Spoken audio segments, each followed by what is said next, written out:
తెలంగాణలో cinema ticket రేట్లు పెంచమని సీఎం రేవంత్ రెడ్డిని కలుస్తామన్నారు సినీ నిర్మాత దిల్ రాజు. సినీ ఇండస్ట్రీకి అన్ని ఇస్తామని సీఎం అన్నారని, ఆ ఆశతో మళ్లీ కలుస్తామన్నారు. ఇండస్ట్రీ అభివృద్ధికి సీఎం రేవంత్ కూడా ముందు చూపుతూ ఉన్నారు కాబట్టి నిర్మాతగా టికెట్ రేట్లపై తన ప్రయత్నం చేస్తానన్నారు దిల్ రాజు. మరోవైపు game changer pre release event కి వెళ్లి రోడ్ యాక్సిడెంట్లో చనిపోయిన 2 కుటుంబాలను ఆదుకుంటామన్నారు దిల్ రాజు. తెలంగాణలో సినిమా టికెట్ రేట్లు పెంచమని సీఎం రేవంత్ రెడ్డిని కలుస్తామన్నారు సినీ నిర్మాత దిల్ రాజు.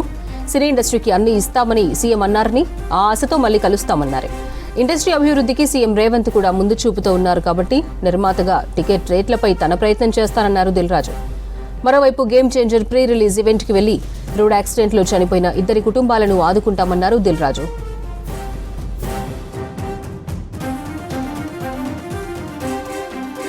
బెనిఫిషియల్స్ వచ్చాయి. ఇప్పుడు ప్రొడ్యూసర్గా ఇక్కడ కూడా తెలంగాణలో సీఎం గారిని వెళ్ళి ఒకసారి రిక్వెస్ట్ చేస్తాను. ఫైనల్ కాల్ వాళ్ళది, బట్ వాళ్ళు ఎలా నిర్ణయం తీసుకున్నా దానికి ముందుకు వెళ్ళాల్సిందే. బట్ ఒక నిర్మాతగా ఆ రాష్ట్రంలో వచ్చినప్పుడు ఇక్కడ కూడా వెళ్ళి అడగాల్సిన బాధ్యత ఉంది.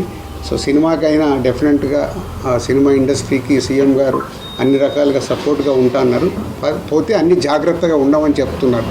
అలా అంత పెద్ద ఈవెంట్ చేశాక ఎవరో 2 రిటర్న్ వెళ్ళేటప్పుడు ఎక్స్పైర్ అయ్యారని ఇప్పుడే చెప్తున్నారు. ఈ న్యూస్ నాకు తెలియదు. అందుకే కళ్యాణ్ గారు కూడా చాలా ఇంత పెద్ద ఈవెంట్ చేసినప్పుడు ఎవరికి ఏమైనా నాకు బాధగా ఉంటుంది. దీన్ని అవాయిడ్ చేయటానికి కూడా కళ్యాణ్ గారు అడిగారు, లేకుండా ఏమైనా వెళ్ళొచ్చని. లేదు సార్, మాకు ఒక ఈవెంట్ కావాలని నేను చరణ్ గారు అడగడం జరిగింది. సో ఇప్పుడే చెప్తున్నారు. సో వారి ఆత్మకు శాంతి చేకూరాలని, అలాగే ఆ 2 ఫ్యామిలీలకి నేను సపోర్ట్గా ఉంటూ వాళ్ళకు ఫైనాన్షియల్గా కూడా నేను పంపించి